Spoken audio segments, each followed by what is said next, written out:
कि हमेशा धन्यवादित बने रहना, हमेशा परमेश्वर के प्रति धन्यवादित बने रहना।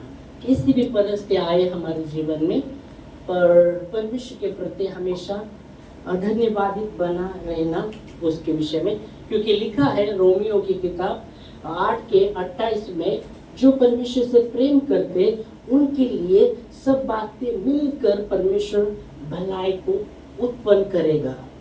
आमेन। हम पढ़ सकते हैं रोमियो 8:28 में, तो वचन कहता है जो परमेश्वर की इच्छा के अनुसार बुलाए गए हैं, जो उससे प्रेम करते उनके लिए सब बातें मिलकर परमेश्वर भलाई को उत्पन्न करेगा।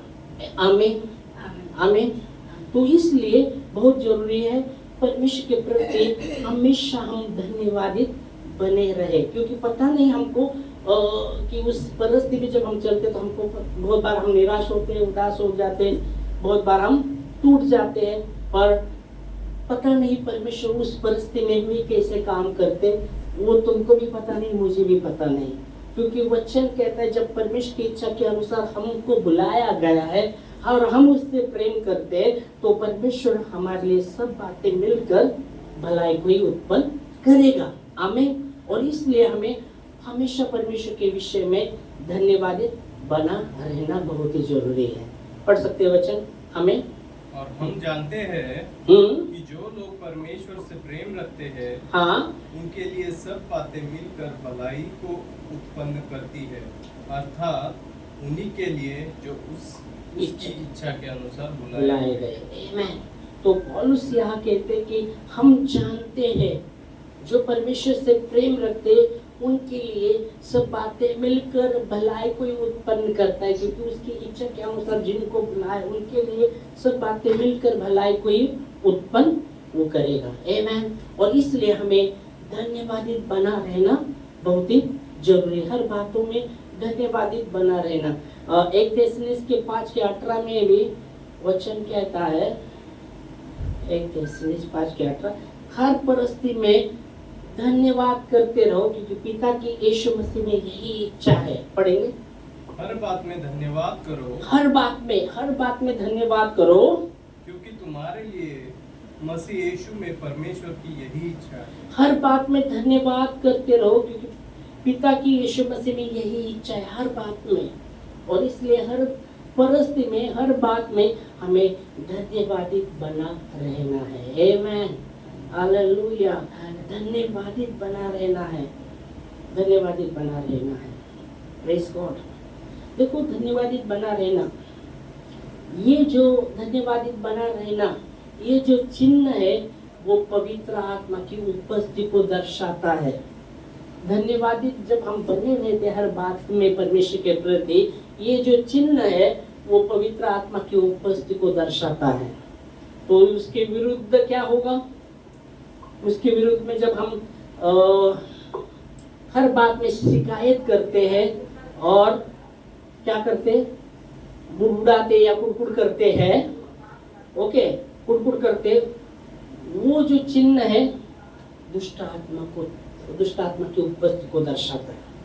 समझ में आ गया?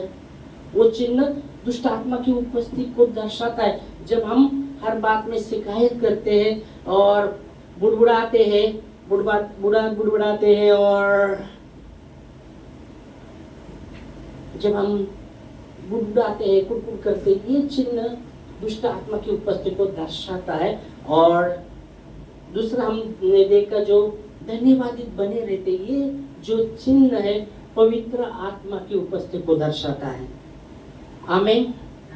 उदाहरण के लिए जब स्वर्गदूत मरियम के पास आता है ना, और कहता है मरियम को जब बात करता है कि तुझे पुत्र होगा, तुझ पर परमेश्वर की पवित्र आत्मा छाया करेगी और तू गर्भवती होगी, तुझे पुत्र होगा। तो वचन कहता है मरियम ने क्या किया, उसको स्वीकारा। मेरा प्राण परमेश्वर को धन्य कहता है, जिससे प्रभु की इच्छा के अनुसार मेरे जीवन में हो। उसने वो उपस्थिति को दर्शाया, अपने जीवन में कबूल किया परमेश्वर की उपस्थिति को, और बाइबल की पवित्र आत्मा उस पर छाया किया, और पवित्र आत्मा के द्वारा यूसुफ और मरियम का मंगनी हुआ था। और वो गर्भवती पाई गई। आमीन।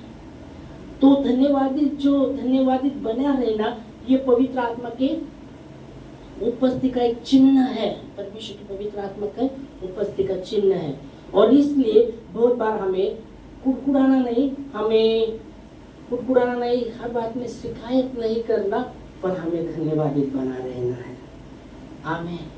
धन्यवादित बना रहना, क्योंकि बाइबल में लिखा गया है कि देखो, मसीह की शांति तुम्हारे हृदय में राज करने के लिए परमेश्वर ने, बाइबल कहते तुम्हें एक होकर मसीह में हमें बुलाया गया है। मसीह की शांति तुम्हारे हृदय में राज करे और तुम धन्यवादित बने रहो। कलीसियों 3:15 में हम पढ़ेंगे। कलीसियों 3 अध्याय और 15 वचन। और मसीह की शांति, हाँ, जिसके लिए तुम एक देह होकर बुलाए भी गए हो, हाँ, तुम्हारे हृदय में राज्य करे और तुम धन्यवादी बने रहो। आमीन। मसीह की शांति, जिसके लिए तुम्हें वो एक देह होकर बुलाया गया है, तुम्हारे हृदय में राज करे और तुम धन्यवादित बने रहो। देखो, परमेश्वर की उपस्थिति, पवित्र आत्मा की उपस्थिति का चिन्ह धन्यवादित बना रहना। मसीह की शांति, जिसके लिए तुम्हें एक देह होकर बुलाया गया है, तुम्हारे हृदय में राज करे, मतलब प्रभु की पवित्र उपस्थिति तुम्हारे हृदय में राज करे। आमीन। बाइबल कहती है परमेश्वर हमारा शांति का परमेश्वर है, परमेश्वर गड़बड़ी का नहीं। अगर हम आते हैं 1 कुरिन्थियों और उसके 15:33 में लिखा गया है, परमेश्वर हमारा गड़बड़ी का नहीं पर शांति का परमेश्वर है। परमेश्वर हमारा गड़बड़ी का नहीं पर शांति का परमेश्वर है। हम पढ़ेंगे 1 कुरिन्थियों 14:33 में, सॉरी 14:33 पढ़े। 14:33 में कैसा लिखा? क्योंकि परमेश्वर गड़बड़ी का नहीं, हाँ, परंतु शांति का करता है। आमीन। परमेश्वर गड़बड़ी का नहीं। 1 कुरिन्थियों 14:33 में लिखा गया है, परमेश्वर गड़बड़ी का नहीं पर शांति का परमेश्वर है। और कलीसियों में पौलुस वही बता रहे, मसीह की शांति, जिसके लिए तुम्हें एक देह होकर बुलाया गया है, तुम्हारे हृदय में राज